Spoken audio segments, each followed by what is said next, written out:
Hello बच्चों, कैसे हो आप लोग। मैं स्वागत करती हूँ आपका इंस्पायर एकेडमी के ऑनलाइन प्लेटफॉर्म में।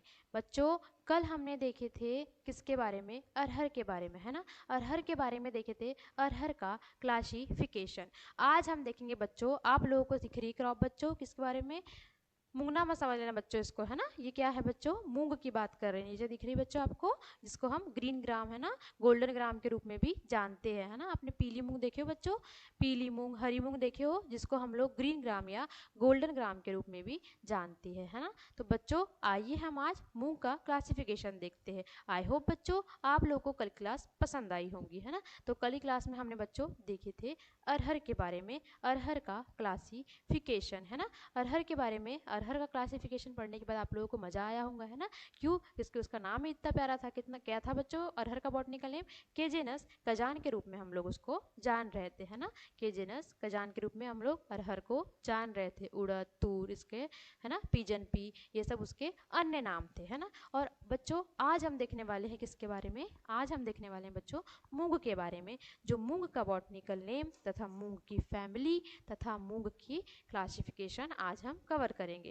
तो बच्चों आप लोगों को इसका बॉटनिकल नेम देखो, इसका बॉटनिकल नेम या मूंग को किस नाम से जानते हैं, ग्रीन ग्राम या गोल्डन ग्राम के रूप में हम लोग क्या करते हैं, मूंग को जानते हैं ना। मूंग का हम लोग इसे अन्य नाम बोल सकते हैं। मूंग का अन्य नाम क्या है बच्चों, ग्रीन ग्राम या गोल्डन ग्राम इसका अन्य नाम के रूप में जानते हैं।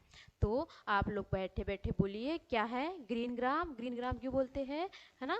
हरी मूंग दिख रही है आपको और पीली कलर की मूंग आती है ना। तो ग्रीन ग्रीन ग्राम तथा गोल्डन ग्राम के रूप में भी जानते हैं। तथा इसका वानस्पतिक नाम, तथा इसका वानस्पतिक नाम बच्चों क्या है, विग्ना रेडिएटा, है ना। मूंग का वानस्पतिक नाम क्या है बच्चों, तो विग्ना रेडिएटा मूंग का वानस्पतिक नाम है। तथा कुल क्या है बच्चों इसका, तो फेबेसी या लेगुमिनेसी कुल का पौधा है। जैसे कि हमने अन्य दालों में भी पढ़ा है, क्या पढ़े बच्चों, अन्य दालों में भी हमने, बेटा हमने अन्य दालों में ये भी देखते गए हैं कि हमारी द्विबीजपत्री, हमारी द्विबीजपत्री में जैसे कि दो भागों में डिवाइड हो जाती है ना। तो उनकी अधिकतर फैमिली, या फिर बोलते हैं हम लोग दलहनी कुल की अधिकतर फैमिली या दलहनी कुल किस में आता है, लेगुमिनेसी या फैबेसी परिवार में आता है ना। ये इसका पैसा क्या है, न्यू नाम है तथा ये ओल्ड नेम के नाम से, परंतु ये फैमिली क्या है, एक ही फैमिली है ना, जिसको क्या बोलते हैं, लेगुमिनेसी या फैबेसी फैमिली के रूप में हम इसे जानते हैं। इसके 2n नंबर की बात करते बच्चों, तो इसमें गुणसूत्र नंबर कितना होता है, तो इसके गुणसूत्र नंबर में, इसका गुणसूत्र नंबर 22 होता है तथा इसका उत्पत्ति स्थान भारत माना जाता है। इसका गुणसूत्र नंबर जिसे हम 2n नंबर के रूप में जानते हैं बच्चों, तो मूंग का 2n नंबर 22 होता है तथा इसे हम उत्पत्ति स्थान कहाँ मानते हैं, तो भारत मूंग का उत्पत्ति स्थान माना जाता है। उसी के साथ साथ बच्चों अंकुरण कैसा है, उपभूमि अंकुरण होता है, ऊपरी भूमि का अंकुरण होता है। मूंग का अंकुरण कैसा होता है, ऊपरी भूमि का इसका अंकुरण होता है। तथा इसके फल के प्रकार की बात करते बच्चों, तो क्या होता है, पौंड या फली के रूप में जिसे हम जानते हैं ना, पौंड या फली। हमने अरहर की फली देखे, हमने सोयाबीन की फली देखे, है ना, हमने चने की फली देखे, है ना। जिसमें भी हम लोग क्या, फली लग रही है ना, फली वाली क्रॉप को हम लोग इसके फल का प्रकार क्या बोलेंगे बच्चों, इसके फल का प्रकार आप सभी लोगों को याद है, पौंड इसके फल का प्रकार माना जाता है, या फल के प्रकार क्या कहलाता है, पौंड कहलाता है। तथा विश्व की बात करते हैं कि विश्व में सर्वाधिक उत्पादन कहाँ होता है मूंग का, तो विश्व में सर्वाधिक उत्पादन मूंग का भारत में होता है। तथा भारत में भी सर्वाधिक उत्पादन कहाँ होता है बच्चों, तो भारत में सर्वाधिक उत्पादन उत्तर प्रदेश में होता है। भारत में भी सर्वाधिक मूंग का उत्पादन कहाँ होता है, उत्तर प्रदेश में होता है। मूंग का भारत सबसे ज़्यादा उत्पादन देता है तथा भारत में भी उत्तर प्रदेश सर्वाधिक उत्पादन देता है। इसी के साथ साथ देखिए बच्चों, हम लोगों ने पहले क्या देखे, मूंग को ग्रीन ग्राम तथा गोल्डन ग्राम के रूप में जान रहे हैं। इसके साथ साथ इसका नाम क्या था, विग्ना रेडिएटा इसका नाम था, फेबेसी कुल थी, 2 नंबर 22 था, उत्पत्ति स्थान भारत था, तथा यह ऊपर भूमि अंकुरण होता है, उप परिभूमि अंकुरण होता है। फल का प्रकार क्या था बच्चों, पौंड इसके फल का प्रकार था। तथा उत्पादन सर्वाधिक कहाँ हो रहा था, तो उत्पादन सर्वाधिक कहाँ हो रहा था बच्चों, भारत में सर्वाधिक उत्पादन हो रहा था। इसी के साथ साथ भारत में भी सर्वाधिक उत्पादन कहाँ हो रहा था, तो भारत में सर्वाधिक उत्पादन उत्तर प्रदेश में इसका उत्पादन सर्वाधिक हो रहा था। इसी के साथ आगे देखिए बच्चों, ये कैसा पौधा है बच्चों, तो शॉर्ट डे प्लांट है। मूंग कैसा पौधा है बच्चों, तो मूंग शॉर्ट डे प्लांट है। मूंग SDP मतलब शॉर्ट डे प्लांट है। मूंग कैसा है, शॉर्ट डे प्लांट है ना, जिसको कम प्रकाश की आवश्यकता पड़ती है, ऐसा शॉर्ट डे प्लांट है। तथा C3 पौधा है। मूंग कैसा पौधा है, शॉर्ट डे प्लांट है। याद रखिए बच्चों, मूंग कैसा है, शॉर्ट डे प्लांट है। तथा C3 पौधे के रूप में भी हम लोग किसे जानते हैं, मूंग को जानते हैं। तथा मूंग में विटामिन अन्य दालों की अपेक्षा क्या होता है बच्चों, अधिक पाया जाता है। मूंग में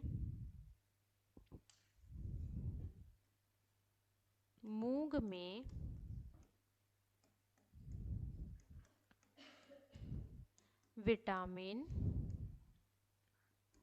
अन्य दालों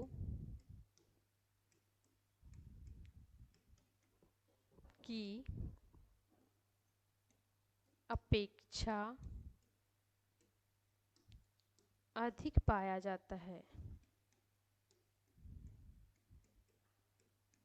मूंग में अन्य दालों की अपेक्षा क्या बच्चों, विटामिन C अधिक पाया जाता है। तथा इसके साथ साथ यह सॉल्टे प्लांट है। तथा C3 पौधे के रूप में भी हम इसे जानते हैं, किसे, मूंग को हम लोग सॉल्टे प्लांट तथा C3 पौधा तथा विटामिन C अन्य दालों की अपेक्षा अधिक पाया जाता है। इसके फल का प्रकार पौंड था। विश्व में सर्वाधिक मूंग कहाँ हो रही थी बच्चों, तो विश्व में सर्वाधिक मूंग भारत में हो रही थी। तथा भारत में सबसे पहले सबसे ज़्यादा कहाँ हो रही थी, तो उत्तर प्रदेश में सर्वाधिक मूंग हो रही थी। इसी के साथ साथ बच्चों, मूंग किस ऋतु में लगाई जाती है, खरीफ ऋतु का पौधा है, परंतु खरीफ के साथ साथ इसे जायद के मौसम में भी लगाया जाता है। मूंग को खरीफ के साथ साथ जायद में भी लगाया जाता है। बात आती है मूंग में प्रोटीन की मात्रा। अब मूंग को क्यों खाते हो आप लोग, प्रोटीन के लिए खाते हो ना, तो मूंग में प्रोटीन की मात्रा की बात आती है तो मूंग में प्रोटीन 25% पाया जाता है ना। जो आप लोग मूंग में बॉडी बनाने के लिए प्रोटीन खाते हो ना, तो मूंग में प्रोटीन कितना परसेंट पाया जाता है, तो 25% क्या होता है, मूंग में प्रोटीन पाया जाता है। मूंग में प्रोटीन बोलिए बच्चों कितना पाया जा रहा है, तो मूंग में प्रोटीन 25% पाया जा रहा है। इसी के साथ बात आती है बच्चों कि मूंग की बुआई है ना, तो मूंग की बुआई की बात कैसे, जैसे मैंने अभी थोड़ी देर पहले ही बोली बच्चों कि खरीफ के साथ साथ ये कैसे लगाई जाती है, जायद में भी इसे लगाया जाता है। तो देखिए बच्चों, खरीफ में कब लगाते हैं, मध्य जून से मध्य जुलाई। कब लगाते हैं बच्चों, मध्य जून से मध्य जुलाई में क्या करते हैं हम लोग, इसको लगाते हैं। मूंग को लगाने का समय मध्य जून से मध्य जुलाई है। तथा जायद में इसे मार्च अप्रैल में लगाया जाता है। तथा इसे जायद में कब लगाया जाता है बच्चों, तो मार्च अप्रैल में इसे जायद में लगाया जाता है। मूंग को मार्च अप्रैल में लगाया जाता है जायद में। तथा खरीफ में मध्य जून से मध्य जुलाई में लगाया जाता है। अब बात आती है क्रॉप डिस्टेंस की, जिसको क्या बोलते हैं, फसल अंतरण के रूप में भी जाना जाता है। जिसमें खरीफ ऋतु में फसल अंतरण की बात करें तो 40 गुणित 10 सेंटीमीटर पर हम लोग खरीफ में इसको लगाते हैं। तथा जायद की बात करें बच्चों, तो जायद में 30 गुणित 10 सेंटीमीटर पर इसे लगाया जाता है। खरीफ की बात करें बच्चों, खरीफ में कब लगा रहे हैं हम लोग, कितने डिस्टेंस पर लगा रहे हैं, तथा कितने कब लगा रहे हैं, जून के मध्य से जुलाई तक लगा रहे हैं ना, जून के मध्य से जुलाई तक लगा रहे हैं इसको। तथा इसमें जायद में मार्च तथा अप्रैल में लगा रहे हैं। फसल अंतरण खरीफ में कब, 10 गुणित 40 गुणित 10 सेंटीमीटर पर। तथा जायद में 30 गुणित 10 सेंटीमीटर पर हम लोग इसको लगा रहे हैं। तथा बीज दर की बात करते हैं, सीड रेट की बात करते हैं कि खरीफ में मूंग का सीड रेट कितना रखते हैं तथा जायद में इसका सीड रेट कितना रखते हैं। तो खरीफ ऋतु में मूंग का सीड रेट 12 से 15 kg हेक्टेयर होता है। 12 से 15 केजी हेक्टेयर क्या होता है, मूंग का सीड रेट होता है। किसमें, खरीफ की बात करें बच्चों हम लोग, है ना। किसकी बात कर रहे हैं हम लोग, खरीफ की बात कर रहे हैं। इसी के साथ साथ बात आती है बच्चों किसकी, जायद की बात आती है। तो जायद में इसका बीज दर 20 से 25 केजी हेक्टेयर, 20 से 25 केजी हेक्टेयर क्या करते हैं, जायद में इसका बीज दर रखते हैं। किसका, मूंग का बीज दर कितना रखते हैं जायद में, 20 से 25 केजी हेक्टेयर जायद का बीज दर रखा जाता है, तथा खरीफ में 12 से 15 केजी इसका बीज दर रखा जाता है। इसी के साथ साथ सिंचाई की बात करते हैं। अब खरीफ के मौसम में तो हमारी बारिश हो जाएंगी, है ना, वर्षा हो जाएंगी हमारे यहाँ पर, परंतु जायद में वर्षा होंगी क्या, नहीं, है ना, गर्मी वाला टेम्परेचर, गर्मी वाला समय हो जाएगा। तो उस टाइम पे हम लोग क्या करेंगे, इसकी सिंचाई, कितनी सिंचाई की आवश्यकता होगी, 4 से 5 सिंचाई की आवश्यकता होगी। कितनी, 4 से 5 सिंचाई हमें मूंग में आवश्यक होंगी। तथा फसल अवधि कितने, 2 महीने या 2.5 महीने में या 60 से 75 दिन में क्या होती है, इसकी फसल पककर तैयार हो जाती है। किसकी फसल, मूंग की फसल कितनी, 60 से 75 दिन में पककर तैयार हो जाती है। तथा उपज कुंटल की बात करते हैं, 60 से 75 दिन में तब पककर तैयार हो जाता। तथा उपज की बात करते बच्चों, तो 15 से 20 क्विंटल प्रति हेक्टेयर इसकी क्या होती है, उपज होती है। किसकी, मूंग की उपज होती है। तो हम लोगों ने क्या देखे, मूंग में विटामिन सी अन्य दालों की अपेक्षा अधिक पाया जा रहा है। मूंग कब लगाते हैं, खरीफ में लगाते हैं, परंतु जायद में भी लगाई जाती है। जिसमें जायद में कब लगाते हैं, तो मार्च अप्रैल में लगाते हैं, तथा खरीफ में कब लगाते हैं बच्चों, तो खरीफ में कब लगा रहे थे हम लोग, मध्य जून से मध्य जुलाई के अंदर लगा रहे था। इसका क्रॉप डिस्टेंस जो कि खरीफ में हमारा 40 से 10 सेंटीमीटर था, तथा जायद में 30 से 10 सेंटीमीटर इसका क्रॉप डिस्टेंस था। तथा बीज दर की बात करते बच्चों, तो खरीफ में 12 से 15 केजी हेक्टेयर इसकी बीज दर होती है, तथा जायद में 20 से 25 केजी हेक्टेयर इसकी बीज दर होती है। अब बात आती है सिंचाई संख्या की। जैसे कि मैंने आपको बोली, क्या बोली बच्चों, कि खरीफ में तो सिंचाई की आवश्यकता नहीं होगी, परंतु जायद में सिंचाई की आवश्यकता होगी। तो जायद में सिंचाई की आवश्यकता होने पर हमें कितनी सिंचाई देना चाहिए, तो 4 से 5 सिंचाई हमें देना चाहिए। तथा फसल अवधि 2 या 2.5 महीने, या बोलते हैं, क्या बोलेंगे, 60 से 75 दिन इसकी अवधि होगी, है ना। उपज क्विंटल 15 से 20 क्विंटल प्रति हेक्टेयर इसकी उपज होगी। कितनी, 15 से 20 क्विंटल प्रति हेक्टेयर इसकी उपज होगी। उसके बाद बात आती बच्चों मिट्टी का प्रकार, है ना। मिट्टी का प्रकार, कैसी मिट्टी लगती है, तो इसमें लगने वाली मिट्टी कैसी बच्चों, मटियार दोमट मिट्टी इसमें लगी जाती है। कैसी मिट्टी, मटियार दोमट मिट्टी हम लोग क्या करते हैं, मूंग के लिए उपयुक्त होती है। उसके बाद देखिए बच्चों, किस्म की बात आती है ना, किस्म की बात आती है कि मूंग के लिए कौन कौन सी किस्में आवश्यक होती है। तो मूंग के लिए आवश्यक किस्म की बात करते हैं, तो मूंग के लिए आवश्यक किस्में जो कि खरीफ ऋतु में आवश्यक होती है, जो है मोहिनी, वर्षा, सीला, सुनैना, ज्वाहर 45, है ना। मोहिनी, वर्षा, सीला, सुनैना, ज्वाहर 45। बोलते जाइए बच्चों, मोहिनी, वर्षा, सुनैना, ज्वाहर 45। बोलिए, मोहिनी, वर्षा, सीला, सुनैना, ज्वाहर 45 क्या है बच्चों, हमारी खरीफ ऋतु के लिए मूंग की बुआई करने पर हमें इन किस्मों से क्या करना चाहिए, बुआई करना चाहिए। आपको एक क्वेश्चन में उठा के दे देगा, पूछ लेगा कि निम्नलिखित में से मूंग की खरीफ ऋतु में बुआई करने पर कौन सी किस्म का यूज़ किया जाता है या कौन सी किस्म का प्रयोग किया जाता है, तो आपको याद रहेंगी। तो आप आसानी से लिख सकते हो कि मोहिनी है वो, वर्षा है वो सीला है वो, सुनैना है, और वो ज्वाहर 45 है, जिसको हम खरीफ मौसम में बुआई या सोइंग करने के लिए हमें उपयुक्त है। किसकी बात कर रहे थे, मूंग की खरीफ मौसम की किस्मों की बात कर रहे थे, है ना। उसी के बाद आती है बच्चों जायद की किस्में, है ना। किसकी बात आती है बच्चों, जायद की किस्में। जायद की किस्मों की बात करते हैं। अब खरीफ की बात हो गई बच्चों, है ना, खरीफ मौसम में कौन कौन सी किस्में लगाएं। अब बात आती है जायद की, तो जायद में लगाने वाली पूसा, वैसाखी ना, पूसा, वैसाखी, पूसा 105 और T44, कौन कौन सी, पूसा, वैसाखी, पूसा, वैसाखी, पूसा 105 और टी 44। पूसा, वैसाखी, पूसा 105 और टी 44 क्या है बच्चों, हमारी जायद के मौसम में। जायद का मौसम कब आ रहा था, मार्च अप्रैल में, जब हम लोग क्या कर रहे थे, उस फसल की बुआई कर रहे थे, है ना। मार्च अप्रैल में कौन कौन सी फसल काम आएंगी बच्चों हम लोगों को, कौन सी वैरायटी काम आएंगी, पूसा, वैसाखी, पूसा 105 और टी 44 हमें जायद के मौसम में आने वाली फसल या काम आने वाली फसल के रूप में जानेंगे। इसी के साथ बच्चों खरीफ तथा जायद दोनों के मौसम में, है ना, खरीफ तथा जायद दोनों के मौसम में काम आने वाली फसलें, खरीफ और जायद के मौसम दोनों के मौसम में काम आने वाली फसलें पंत मूंग 1 और टी 44, है ना। क्या, पंत मूंग 1 और टी 44 इसकी प्रमुख किस्में हैं। कौन कौन सी, पंत मूंग 1 और टी 44 इसकी प्रमुख किस्में हैं। इसी के साथ साथ के 851, है ना। कौन कौन सी बच्चों, पंत मूंग 1, टी 44, के 851। कौन कौन सी, पंत मूंग 1, टी 44, के 851। फिर से देखिए बच्चों, खरीफ के मौसम में आने वाली फसलें, वहाँ जहाँ बैठे बच्चों वहीं रिपीट करिए। कौन कौन सी थी, मोहिनी, वर्षा, सीला, सुनैना, ज्वाहर 45।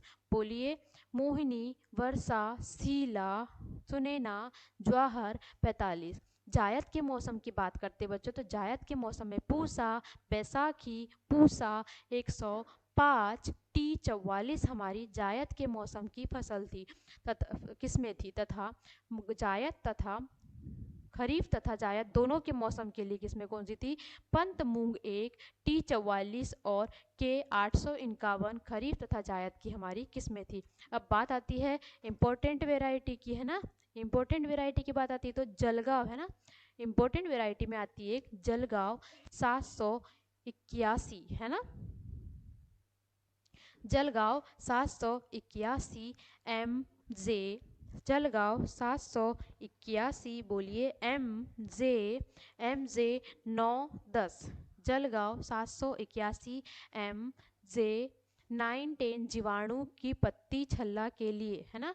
आपने देखे होंगे पत्तियों पर ब्राउन कलर के छल्ले बन जाते हैं ना, लीफ होती है प्लांट की लीफ आपने देखे होंगे, उसमें क्या ऐसे ब्राउन कलर के छल्ले बन जाते हैं ना, गोल गोल छल्ले बन जाते हैं ना। तो उन छल्लों के क्या है, जीवाणु पत्ती छल्ला के लिए प्रतिरोधक किस्म, वो छल्ले न बने, है ना। आप लोग ने देखेंगे भूरे कलर के छल्ले बन जाते हैं पत्तियों पर और डार्क डार्क टाइप दिखते हैं, तो उन छल्लों को बनने से क्या होता है, फसल सूखने लगती है, बर्बाद होने लगती है ना, बीमारी जीवाणु से होने लगती है। तो उसकी प्रतिरोधक के लिए किस्म कौन कौन सी है, जलगांव 781 MJ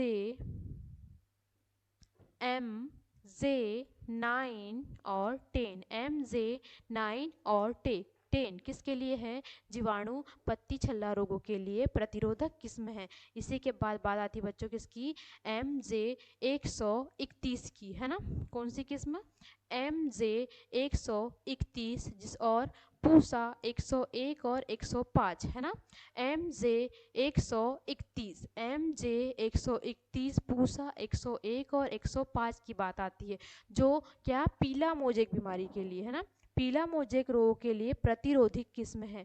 पीला मोजेक बीमारी के लिए प्रतिरोधक किस्म कौन कौन सी है, MJ 131, पूसा 101, 105 पीला मोजेक बीमारी के लिए प्रतिरोधक किस्म है। इसी के बाद बात आती है बच्चों जलगांव, है ना, याद रखिए जलगांव पूछता है, जलगांव 781 किसके लिए है, तो हमारी प्लांट में, हमारे पौधे में, हमारे किसके पौधे में, मूंग के पौधे में पत्तियों पर कैसे धब्बे आ रहे हैं बच्चों, ब्राउन या भूरे कलर के बोल सकते हैं ना, भूरे कलर के धब्बे आ रहे हैं, ऐसे गोल, है ना, गोल धब्बे, छल्ले के टाइप धब्बे दिखाई दे रहे हैं, तो उसके लिए प्रतिरोधक किस्म कौन सी है, जलगांव 781। उसी के साथ साथ MJ 910 तथा ये किसके लिए, पत्ती छल्ला के लिए प्रतिरोधक किस्म है।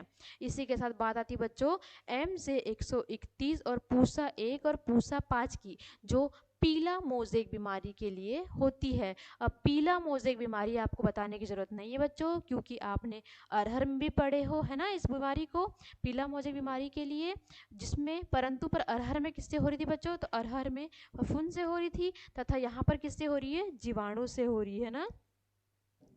पीला मोज़ेक बीमारी जो किसमें हो रही है, मूंग में हो रही है।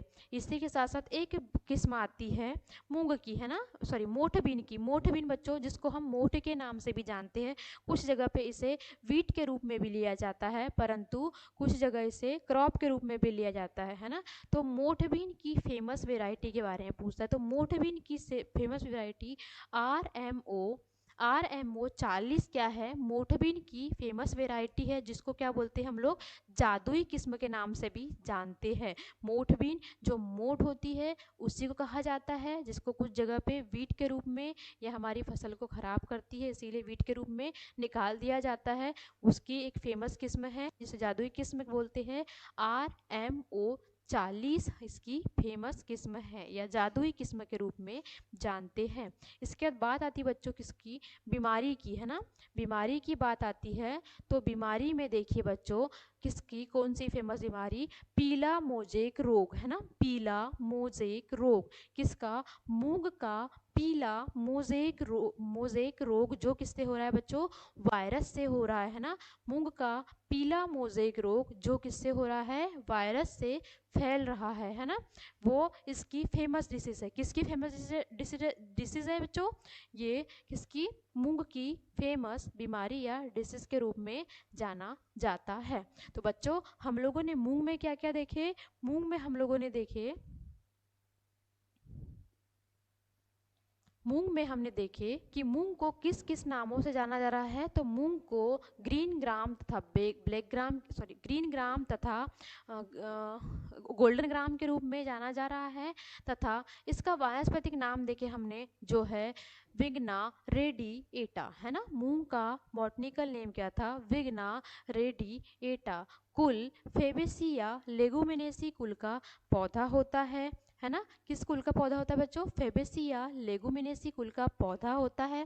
उसके बाद हमने इसके गुणसूत्र नंबर को देखे बच्चों, तो इसका गुणसूत्र नंबर क्या था, 22 इसका गुणसूत्र नंबर था, तथा इसका उत्पत्ति स्थान भारत था, तथा इसकी फली को पौंड के रूप में जाना जा रहा था तथा अंकुरण इसका ऊपरी भूमि अंकुरण था। कैसा, ऊपरी भूमि अंकुरण के रूप में से जाना जा रहा था, तथा विश्व में भारत प्रथम स्थान पर आ रहा था, तथा भारत में उत्तर प्रदेश प्रथम स्थान पर आ रहा था, है ना। उसके बाद यह कैसा पौधा था, शॉर्ट डे प्लांट था, है ना, लघु दिवसीय पौधा था, जिसको C3 पादप के रूप में भी जानते हैं, किसको, मूंग को, जिसमें प्रोटीन 25% पाई जा रही थी, तथा खरीफ में बुआई तथा जायद में बुआई हो रही थी। खरीफ में मध्य जून से मध्य जुलाई में हो रही थी, तथा जायद में मार्च से अप्रैल में इसकी बुआई हो रही थी। क्रॉप डिस्टेंस की बात किए थे बच्चों, खरीफ में 40 × 10 सेंटीमीटर पर इसे लगा रहे थे, तथा जायद में 30 × 10 सेंटीमीटर पर इसे लगाया जा रहा था। बीज दर की बात करते बच्चों, तो खरीफ में 12 से 15 केजी हेक्टेयर की बीज दर हो रही थी, तथा जायद में 20 से 25 केजी हेक्टेयर की बीज दर हो रही थी। उसके बाद सिंचाई 4 से 5 सिंचाई की आवश्यकता हो रही थी। फसल अवधि 2 से 2.5 महीनों में या 60 से 65 दिन में इसकी फसल की तैयार हो गई थी। उपज क्विंटल 15 से 20 क्विंटल प्रति हेक्टेयर इसकी उपज हो रही थी। मिट्टी का प्रकार, मटियार दोमट मिट्टी, तथा किस्में इसमें मोहिनी, वर्षा, शीला, सुनैना और जवाहर 45 इसकी प्रमुख किस्में थी, तथा जायद की किस्में क्या थी, पूसा, वैशाखी और पूसा 105, T44 इसकी प्रमुख किस्में थी। उसके बाद बात आती बच्चों खरीफ और तथा जायद दोनों की किस्मों की, तो खरीफ तथा जायद की किस्में क्या थी, पंत मूंग 1, T44 और K80 800 51 इसकी प्रमुख किस्में थी। इंपॉर्टेंट किस्म क्या थी? जलगांव थी, है ना। इसके बाद मोठबिन को देखे थे और इसकी फेमस डिसीज क्या थी? पीला मोजेक वायरस इसकी फेमस डिसीज थी, है ना। तो बच्चों आज हमने किसके बारे में देखा? मूंग के बारे में देखा, है ना। तो मूंग के बाद ही हम लोग मूंग के जैसे ही क्या पढ़ेंगे? उड़द के बारे में भी आज हम देखेंगे, है ना। तो मूंग के बारे में बच्चों आप लोगों को समझ में आ गया होगा, है ना। तो अब आप देखिए उड़द के बारे में, उड़द का क्लासिफिकेशन, है ना। उड़द की बात करते बच्चों, जिसको हम लोग ब्लैक ग्राम के रूप में, है ना, दिख रही है आपको बच्चों ये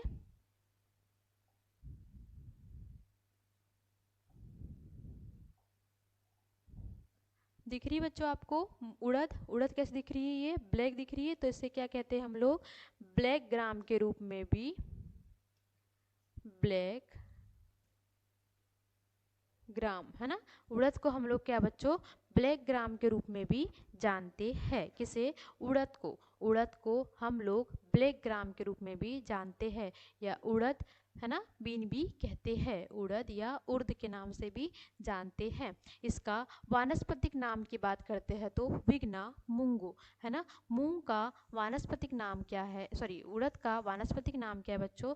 विग्ना मूंगो। तथा मूंग का वानस्पतिक नाम क्या था बच्चों? विग्ना रेडिएटा, है ना। मूंग का विग्ना रेडिएटा तथा उड़द का विग्ना मूंगो नाम है।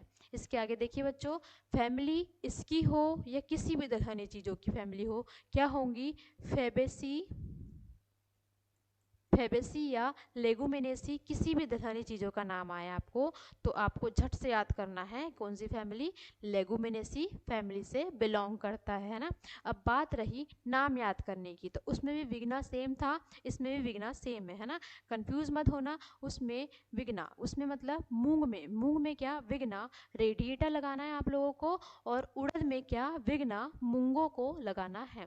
उसमें किसमें? मूंग में विग्ना रेडिएटा और उड़द में विग्ना मूंगों को लगाना है। उसी के बाद बच्चों बात आती है गुणसूत्र नंबर की, है ना। उसमें क्या था? 22 था। इसमें क्या है बच्चों?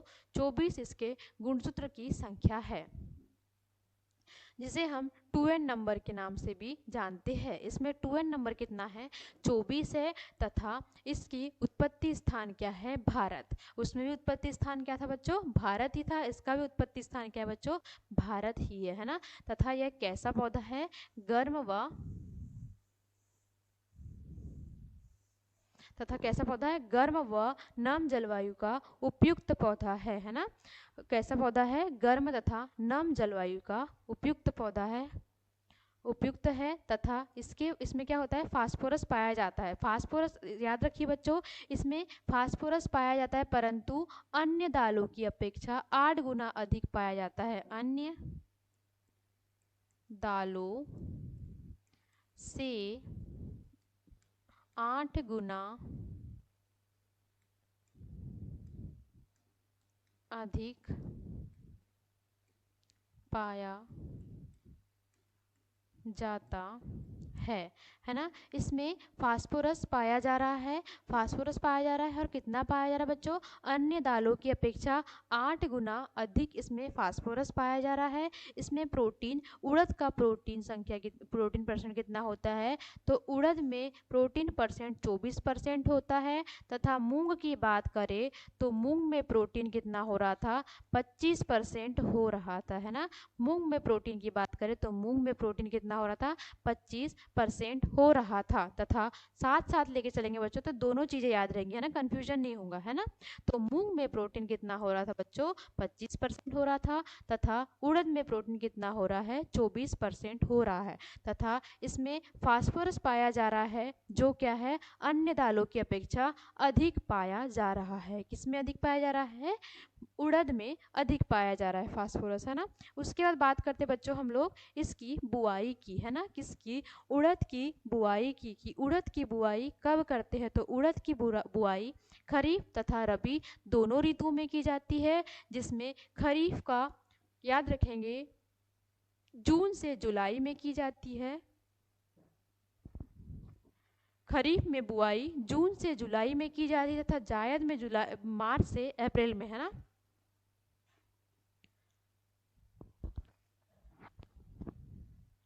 वहाँ पर भी देखे थे हमने बच्चों, कहाँ पर, मूंग में भी देखे थे हमने। इसमें 2 मौसम में बुआई की जा रही थी। 2 मौसम में बुआई करने पर खरीफ में बुआई कब की जा रही थी? जून से जुलाई में बुआई की जा रही थी। तथा इसमें जायद में बुआई कब की जा रही थी बच्चों? तो मार्च से अप्रैल में क्या कर रहे थे? जायद में बुआई कर रहे थे।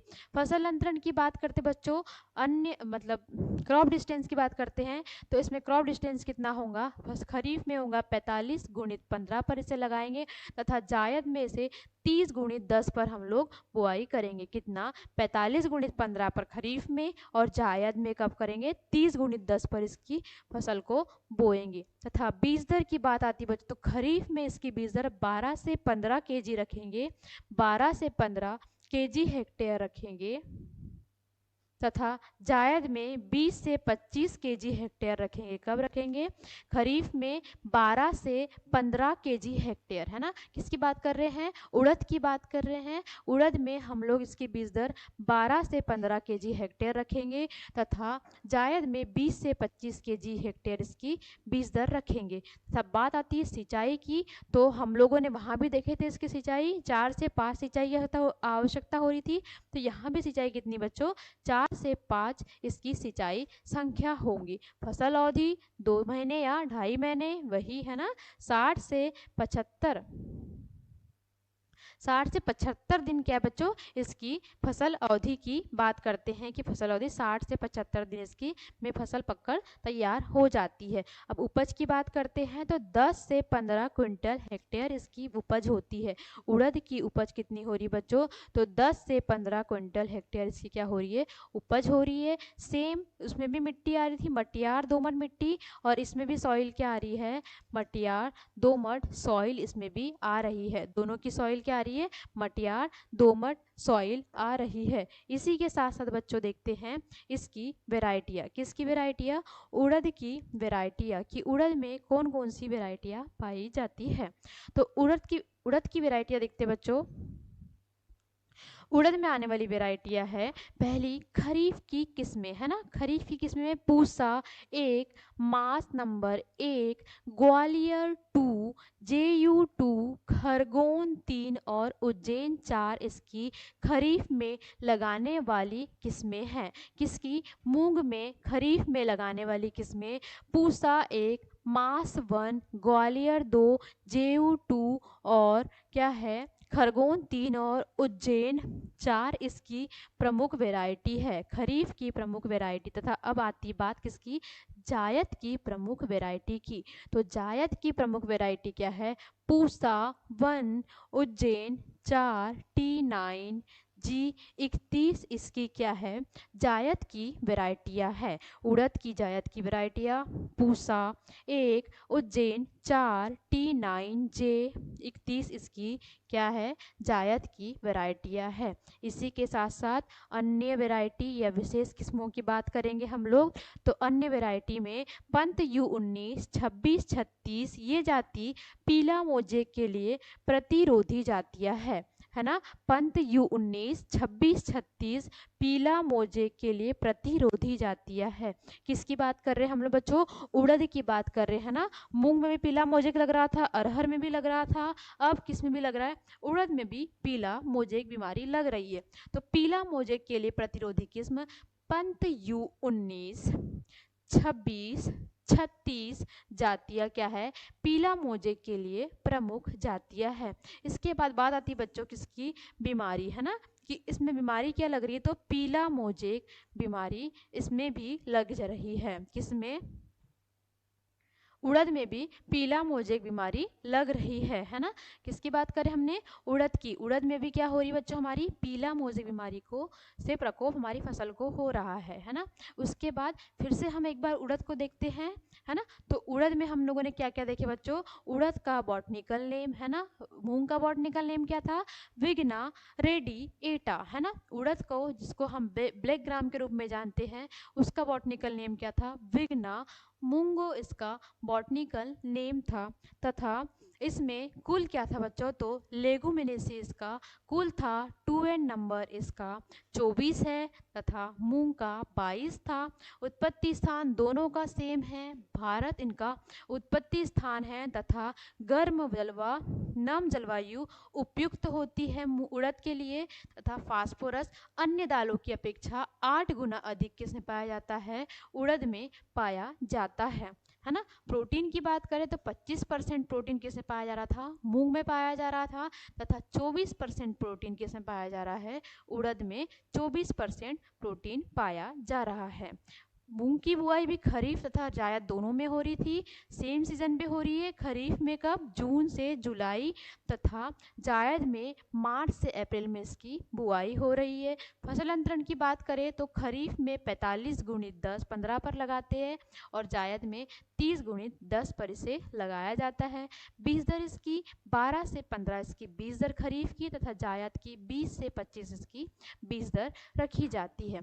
खरीफ में इसकी सिंचाई 4 से 5 सिंचाई आवश्यक होती है तथा फसल अवधि की बात करें तो 2 या 2.5 महीने या 60 से 75 दिन की बात करते हैं ना। उपज की बात आती है बच्चों, तो उपज इसमें 10 से 12 क्विंटल प्रति हेक्टेयर हमारी उपज होती है और दोनों में सेम मिट्टी आ रही थी, मटियार दोमट मिट्टी। दोनों में मतलब मूंग तथा उड़द दोनों की मिट्टी क्या हो रही थी, मटियार दोमट मिट्टी आ रही थी। इसकी किस्मों की बात करते हैं उड़द की, तो उड़द में आने वाली किस्में कौन कौन सी है,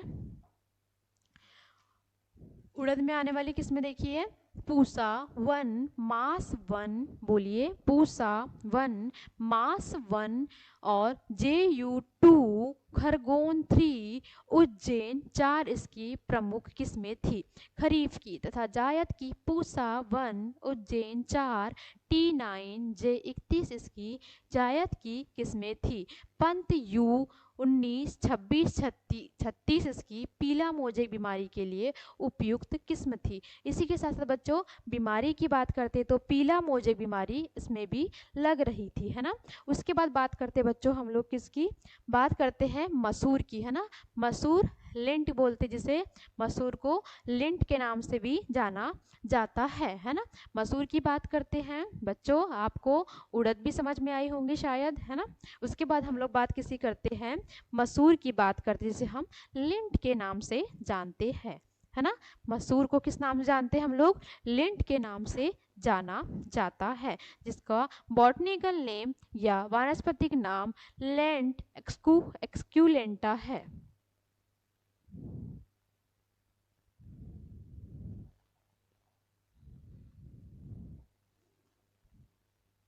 मसूर का बॉटनिकल नेम क्या है बच्चों, लेंस एक्सक्यूलेंटा है। मसूर का बॉटनिकल नेम लेंस एक्सक्यूलेंटा है। बोलिए बच्चों क्या है, मसूर का बॉटनिकल नेम लेंस एक्सक्यूलेंटा है तथा इसमें आने वाली फैमिली आप लोगों को, सभी लोगों को पता है, फेबेसिया लेगुमिनेसी है ना।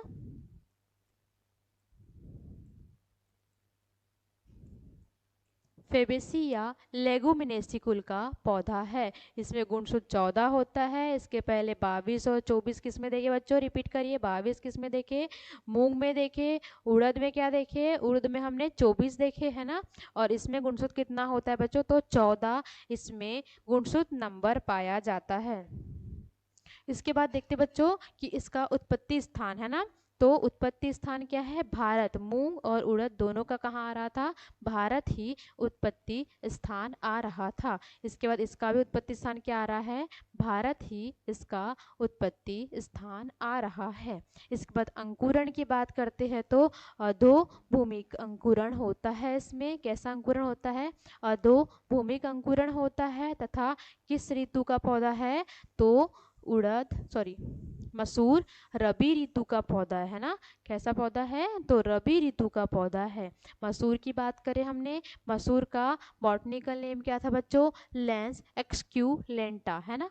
मसूर का बॉटनिकल नेम था लेंस एक्सक्यूलेंटा, जिसकी फैमिली क्या थी, फेबेसी, जिसको हम लोग लेगुमिनेसी के नाम से भी जान रहे थे। इसमें गुणसूत्र की बात करें तो 14 इसका गुणसूत्र नंबर होता है। उत्पत्ति स्थान इसका भारत होता है तथा अंकुरण की बात करें तो अधोभूमि अंकुरण इसमें पाया जाता है तथा रबी का पौधा होता है। कैसे ऋतु का पौधा होता है? तो रबी ऋतु का पौधा होता है। मसूर कैसा? रबी ऋतु का पौधा होता है। इसी के साथ साथ बात करते बच्चों इसकी बीज दर की, है ना। मसूर की बीज दर की बात करते हैं तो मसूर की बीज दर 30 से 40 केजी हेक्टेयर होती है ना। मसूर की बीज दर क्या होती है? 30 से 40 केजी हेक्टेयर। मसूर दिख रही है बच्चों आपको? कितनी सुंदर दिख रही ना, लड्डू के टाइप दिख रही है ना। लड्डू नहीं है बच्चों, क्या है? मसूर है ना, मसूर की दाल। तो क्या है इसकी बीज दर? 30 से 40 केजी हेक्टेयर इसकी बीज दर होती है, जिसमें प्रोटीन कितने परसेंट पाया जाता है? 25% इसमें प्रोटीन पाया जाता है। मसूर में 25% प्रोटीन पाया जाता है तथा इसमें आने वाली वेराइटियाँ मलिका, सपना, प्रिया और गरिमा है ना। कौन कौन सी है? मलिका, सपना, प्रिया इसमें आने वाली वेराइटियाँ है। रिपीट करिए, मलिका, सपना, प्रिया, गरिमा इसमें आने वाली वेराइटियाँ है। इसकी बीज दर क्या थी बच्चों? 30 से 40 केजी हेक्टेयर इसकी बीज दर थी। प्रोटीन 25% प्रोटीन पाया जा रहा था तथा इसमें आने वाली किस्में क्या थी? मलिका, सपना, प्रिया, गरिमा इसमें आने वाली किस्में थी, जिसमें मलिका का एक विशेष गुण है जिसको इसका सबसे बड़ा दाना, मलिका का क्या होता है? सबसे बड़ा दाना होता है। मलिका का सबसे बड़ा दाना होता है।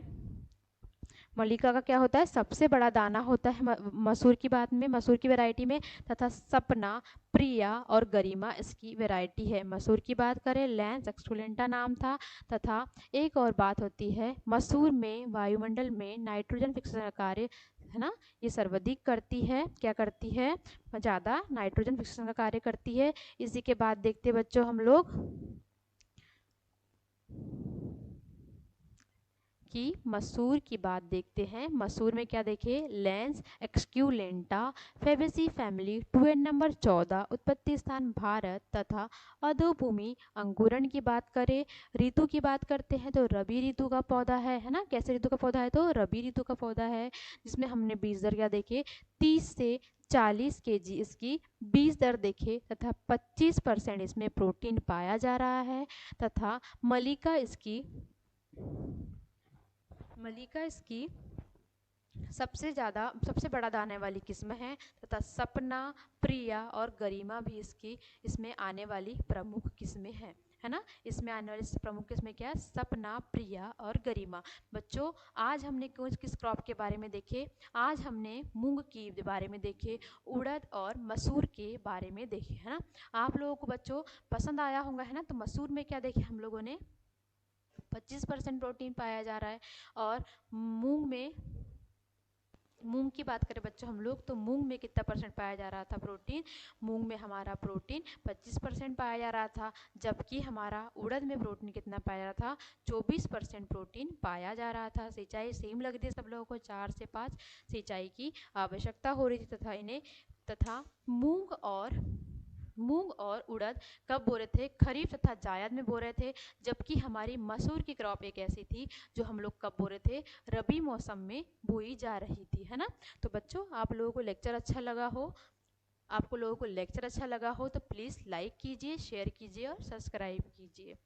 Thank you.